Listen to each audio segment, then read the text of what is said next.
What should we do today? Since we've been talking about caterpillars and butterflies, and recently we read this book, The Very Hungry Caterpillar, I have a new book to show you. Let's see what it's going to be.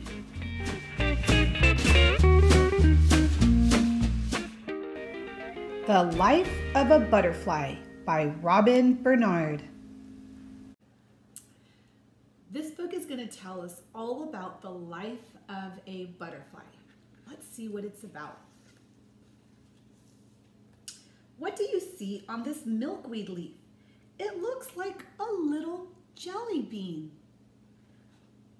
If you look closer, you'll find that it's really an egg, and something alive is hidden and growing inside. Soon the egg is ready to hatch, and a tiny body squiggles and wiggles its way out. Do you know what it is? Yes, it's a very tiny and very hungry caterpillar. It starts to look for some food.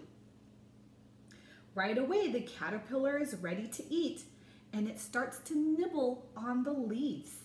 And it's growing and growing, and it changes. And look at this caterpillar. What do you see on this caterpillar? A pattern. Look at the pattern that this caterpillar has created.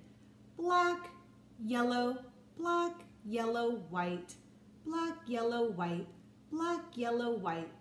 Remember we were working on patterns at school? This caterpillar has a beautiful pattern going on. Munch, crunch. The caterpillar is an eating machine. It moves along the milkweed plant, chewing up all the leaves.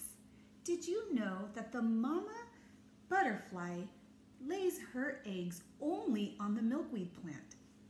She won't lay it on a plant like this, a sunflower, or even on a plant that has little baby flowers on it. She finds the most perfect plant called a milkweed plant, and that's where she lays her eggs. So when the caterpillar is ready to come out, its food is already there.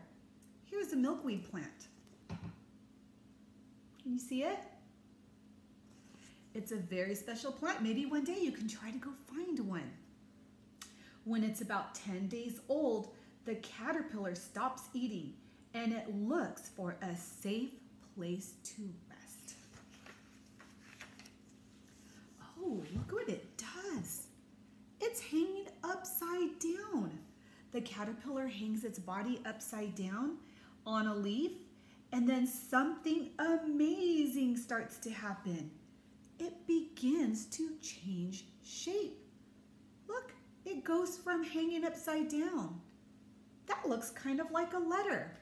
Looks like the letter J to me. Then the caterpillar has turned itself into a chrysalis. Remember in this book, they use the word cocoon? That's a different kind of name for a chrysalis. Chrysalis and cocoon are almost like the same thing. It changes itself into a chrysalis, and magical things are happening inside. It's turning into something new. It's turning into a butterfly. And when it's ready to come out, it wiggles its body out of that cocoon, and it hangs itself upside down to dry. And when it's ready and its wings are nice and dry, it stretches its wings out so that way it could fly.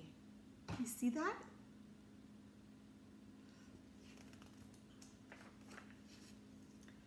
The monarch, that's the name of the butterfly. The monarch rests and it lets its wings dry in the beautiful warm sun. And when it's ready, it takes off to find something to drink. It finds a flower. Soon the butterfly is ready to drink up the sweet nectar juice that's in that flower. When we look at a flower, we're not able to see the nectar juice, but it's in there. It's in there down deep, and the butterfly knows how to get it with its long, straw-like tongue. Let's see. You can find butterflies wherever there are flowers. There's 12 kinds of butterflies in this garden. Can you find them? I see some. Let's count them together. 1, 2, 3, 4, 5. I see 5 on that page. 6. Oh, there's one down here. 7, 8, 9, 10, 11. Oh, I'm missing one. It must be hiding. Oh my goodness. As soon as the weather gets a little bit cold, the butterflies look for a warm place to live. They can even fly across the ocean. I didn't even know that. Oh my goodness. Thousands of monarchs travel together. These monarchs are resting in a tree in Mexico. When spring comes, the monarchs will go back to their homes. Wow, that's interesting. On the way home, a monarch drops something on a milkweed leaf. It looks like a jelly bean. But is it a jelly bean? No, you know what it is. It's a tiny caterpillar growing inside. Just like the caterpillars that we've been looking at on our Zoom meetings. They're still growing. They're almost going to find a place to rest and then turn into a cocoon or a chrysalis. When they're ready to turn into a cocoon, we're going to take them out carefully and hang them up so that way they can dry. Okay, I hope you enjoyed that book.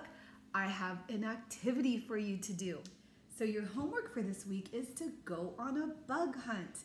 I know some of you love going and looking for bugs. So while you're out with your families on a walk or maybe in your backyard, try and look for some butterflies or maybe even a caterpillar or a cocoon. Or you could find any bugs that you want to go out and explore. You can draw what you see or just remember what you've seen so that way when we meet at our next Zoom meeting, you can share. Okay, happy bug hunting.